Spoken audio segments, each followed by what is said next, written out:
Hi, I'm Cash, and welcome back to Cash Talks Football as we talk more about the Clown World Cup. I think I'm going with Clown World Cup instead of Who Cares Cup. Let me know what you think. I might just do a poll, see Clown World Cup or Who Cares Cup in the old descriptions. But this is PSG going full. Well, they're not even really going full throttle against Inter Miami. Who's just, let's be honest, they're not a good team. Should be here. But then no one really should be here. It's just a mess of a tournament. There's a couple of factors and things I want to show you, right? And try to explain to you what's called we call it like a retirement team, all right? And it doesn't mean it's a retirement team. What we mean by that is you've got too many players on there that you're carrying. You always hear this debate. For a classic example will be Portugal and Ronaldo. Like, do you have Cristiano Ronaldo up front because your whole team's got to carry him because he can't run around like he used to, but he's got technical ability, he can finish, he can create. So you're carrying a player.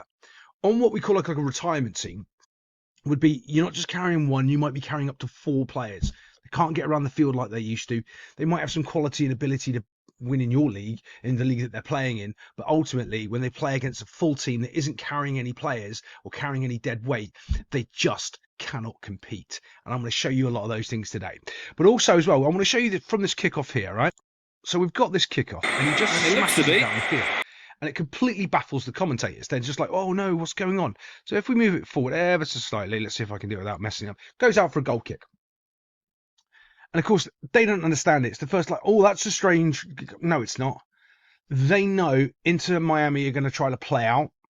So they're going to give them a goal kick. This is like playing under 10s football. Genuinely, this is how bad this is. So if you've ever coached down at that level, you'll kick it out for a goal kick.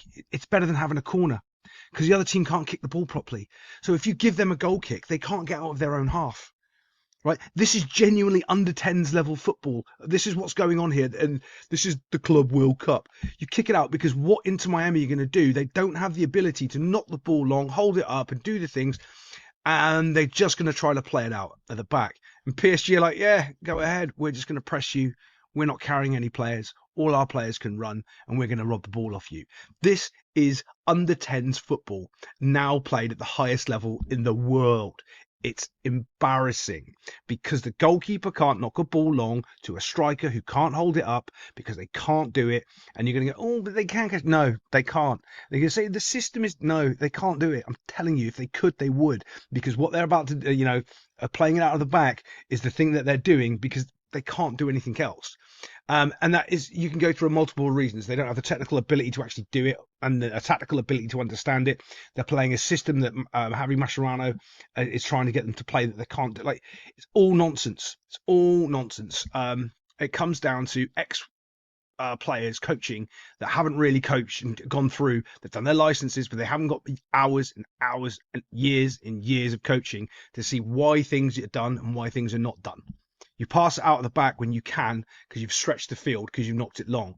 You don't do it all the time. Well, there is a caveat there. And we go, oh, yeah, but look at Barcelona and Manchester City. Yeah, but they've got different level players than Inter Miami. Let's move it on before I go on a rant for 25 minutes about how awful everybody is. So this is another classic example of just pure bad coaching. Okay, so you'll play these training games, and if you draw a line here, all right, and you just say that this is the training game. The coach is playing a ball in. You've got 4 defenders, right? You've got a bunch of people, and you'll have a wide player there and a wide player there. These are 3 players that you cannot tackle, right? This is a standard coaching game that you do with the under 12s, your under 14s, right? Not at the professional level. They shouldn't be getting done by this. I'm telling you, it's awful. So what you're really doing is you're pinging the ball in, you're trying to get the ball out, and the defenders are trying to stop the pass or stop the ball being received in here and stop the pass going out there.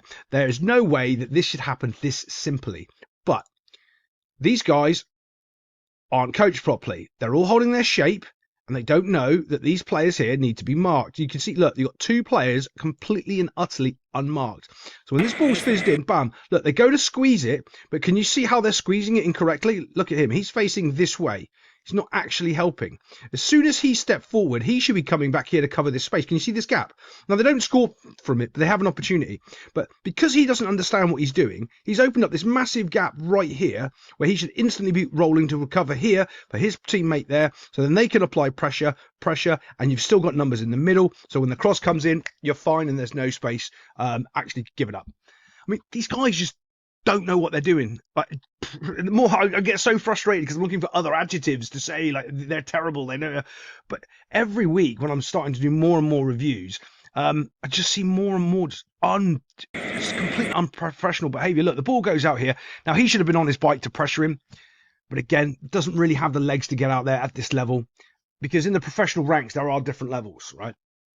My boys, I mean, I had players that just came back from playing in the World Cup and stuff on my teams, and we could go 3-0 down and turn it on and just batter you. We'd play for 15 minutes, but we didn't have the legs to do it for a whole game. We couldn't. But for 15 minutes, we're going to blow you away.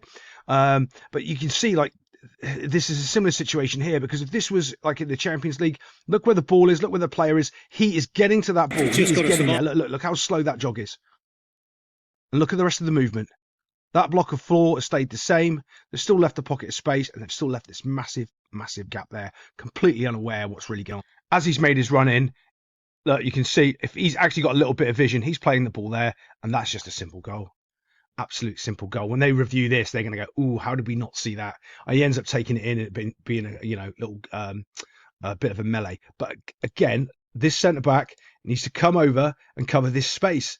But they just don't know, because they go, "Oh yeah, what about the player behind me?" Well, the left back then comes in and covers for you, and then the left winger comes in and covers for him. They just don't understand it. They just leave massive, massive pockets of space. Oh, there's unfortunately, you shouldn't have made that run. I'll be yelling at you. You should have made that run, because you brought in the players to take the space away that he wanted to come in and finish. That's what I'd be pointing out right there. But let's move on and get on to some of these goals.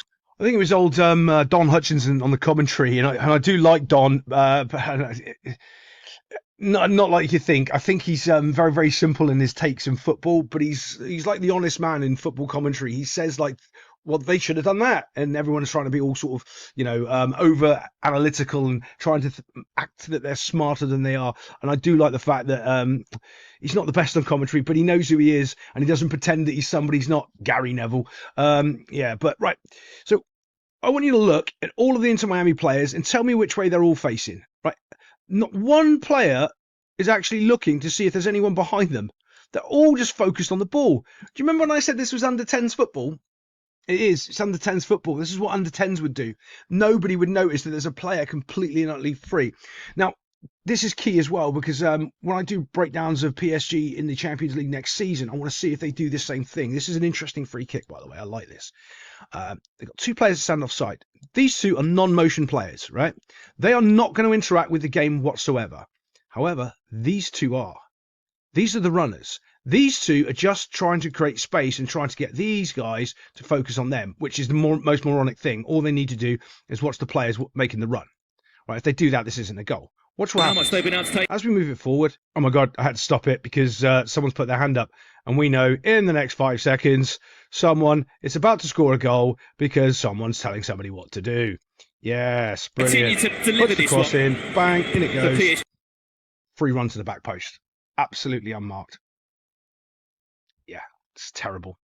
As it moves forward, knocks it over, simple header, gets himself a goal. There is one of the other points that I didn't point out, right? I want to watch these two here, right? Those two blockers, or those non-functional players, all they're trying to do is block the run of these two guys here. See him? All he's doing is, so he's giving his mate a free run on the back post. That defender is nowhere near him, and he's just tracking the runner. Well, he's actually getting there. He's getting involved in a fight with a player that isn't trying to win the ball. He's just trying to stop him, impede him moving forward. Never going to get called.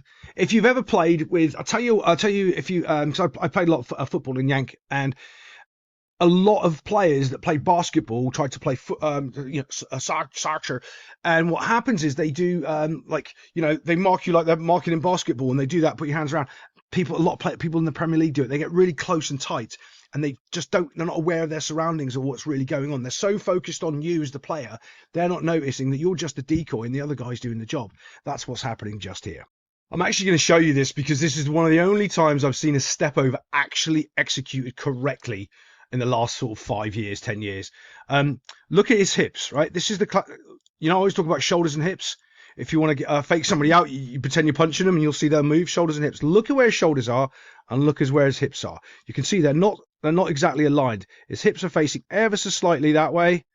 Well, his shoulders are facing ever so slightly that way. Can you see that? Watch this. Hello, 1v1. Dump, dump. Do we see his step? Let's go back and just watch that one more time.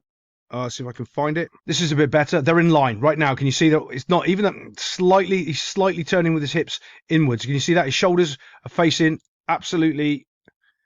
Let's just draw that line. Absolutely there. Going that way. That's where his shoulders are going. And his hips are like that there. Can you see the difference? They're not parallel. They're not like that. That's the difference.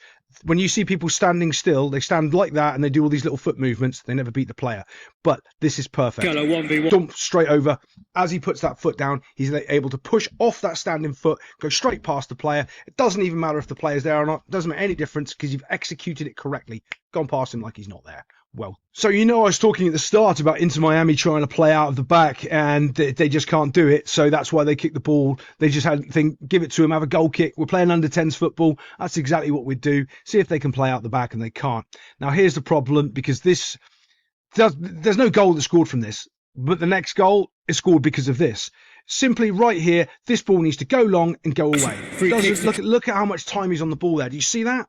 That is an eternity in football. Absolutely eternity. He doesn't know what to do because there is no target. There is no protocol to get rid of the ball. He doesn't have the ability to ping the ball over to there. By the way, that is a really dangerous pass anyway, because if there's anyone about 15 yards back there, he'll be able to read it, step on, and ram it down your throat anyway. That's why you don't play balls like that. But you can play it down the line, down here somewhere, or up to here, but it just doesn't have the ability. They don't really know how to play out the back. And they end up losing the ball. Boom, there's the pass straight into there. See, he's doing the thing. He's trying to pass because that's what the coach wants him to do. And you don't have the ability and you can't do it. So don't do it. It's one of the best lessons you could ever learn about anything in life. If you can't do it, don't do it. What does that mean, Cash? Does it mean you don't try to do it? So let me explain. If you're really good at passing the ball 5 or 10 yards, don't pass it 15.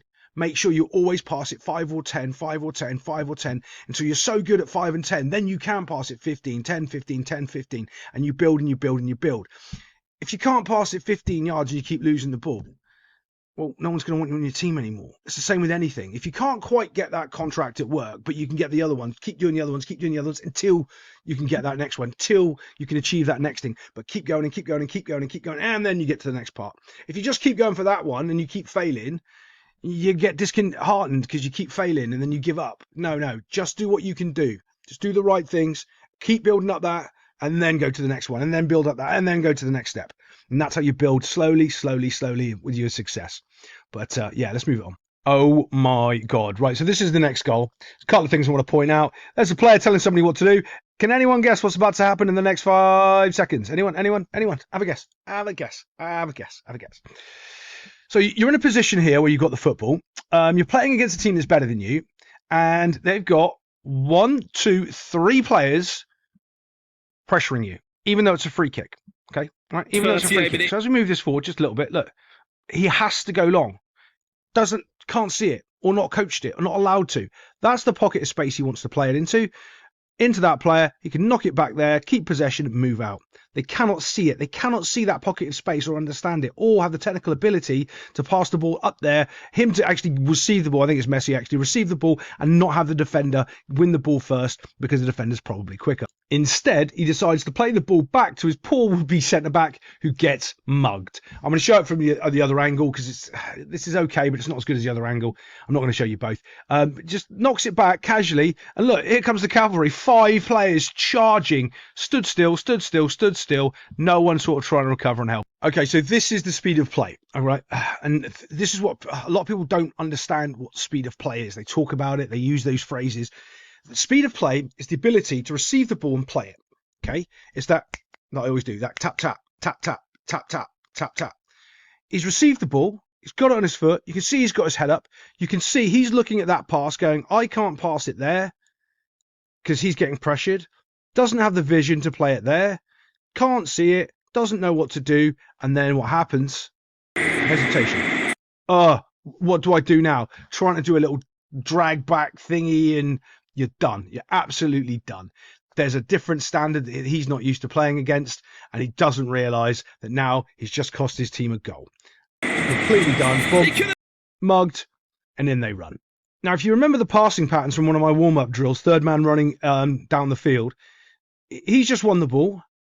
and he's doing an overlap where he is just coming from this side, he's coming straight in, and he's coming straight in. It's the exact same passing pattern. Okay, he's going to receive the ball, and it's exact same passing pattern. That's why you run these passing patterns, is because they're natural to football. And when you ingrain them in your players, they naturally do it just accidentally as the game goes on. Arsene Wenger was talking about this for ages, and people didn't quite understand what he meant. He would run passing patterns. They go, yeah, but they never do them. Yeah, but they do a little bit of that one, and a little bit of that one, and a little bit of that one, and that's what happens in the game. They don't run the whole passing pattern from start to finish, but they execute just enough on the overlap. Boom, there he goes, look. There he goes, 1, 2, 3 on the run. Perfect weighted pass, but again, look at the school children, the under 10s, 2 players chasing the ball, no one marking the runners, straight down the middle of the field, and it's a simple tap. Okay, so we've got a ball out wide here, Blomp. Not close enough. He needs to be pressuring straight away. And how you would pressure this, by the way, is you don't run straight at the ball, you clown. What you do is you take a little bit of space and a bit of a curved run, and you make him make a decision. Now, I'm assuming it's Hakimi, so he's right-footed. So if he cuts in on his left, you're kind of happy with that, because then he can't really, it's a little bit more difficult for him. If you give him the space on the right here to run down here, it's easy for him. But you try and try and try to make sure he can't do that. So, oh, by the way, player behind. You are responsible for what's in front of you. Got no idea. Ball goes. Boom. Look at how far they are away. Look at that. There's no pressure on the ball. He's not close enough. He's just going to just pass it around him like he's a traffic cone. I'm going to play this little bit if I can a couple of times. I'm going to obviously talk about it so I don't get zapped by the old YouTube overlords. Watch his head movement. He has a little shifty look across, right? Watch. Do you see it? There it is. Do you see it? So he knows he's trying to whip the ball into his teammate. He knows he's just going to fire an across. And this is one of the things that's modern football, right? If you ever end up coaching at a high level like this, all you have to do to beat any team is fire across the ball. Because none of them deal with crosses. They all deal with a little ticky-tacky passing into the half space and all this. Whip crosses over. And I don't mean crosses for people to head. I mean crosses sort of like head to sort of mid-drift height that they have to defend. That's awkward inside the zone. And the zone we want is about from the penalty spot. That's a great line, Cash. Oh, you're brilliant. About there to about there. Right, anything closer, the keeper comes to get. So you just want to whip it in. Bosh, there we go. And it's just simple. It's just simple. So as Inter Miami under 10s again are terrible at the football. Look at this. You've got 1, 2, 3 players trying to win one football, right? This is the pressuring player furthest away from the ball. Watch what he does. He's the one starting to run towards the ball. The guy closest to the ball doesn't. They open up a massive acres of space on the other side. You know, like they just did to concede a goal a second ago. And it's just awful. In behind again, and you know where it's going to go. It's going to go to the middle because, well, one thing that PSG don't do, which I think has made them a better team, is take weird angle shots like this. They don't try to sort of score from there. They do look for that percentage ball, trying to cut it back, which, quite frankly, they're better off doing. Both centre-backs looking at the ball, both tracking the ball. Not one of them had this foresight to actually drop and mark one of these 2 players. One of you, yeah, great, the closest one to the ball go. One behind, have a shifty look. So you're actually paying attention because if that pass comes across, you know it's not coming in front of you here because there's no one running onto it. You can see those 2 players. Oh, and you're both now breaking. And Hakimi ends up getting himself a goal. Bit of a mess from Hakimi, but he does end up scoring. Now, there's a couple of weird things here where after PSG, they obviously win 4-0, but they're up 4-0 at halftime. Look. And there is something like a bit of professional courtesy where they don't put their foot down and batter the other team.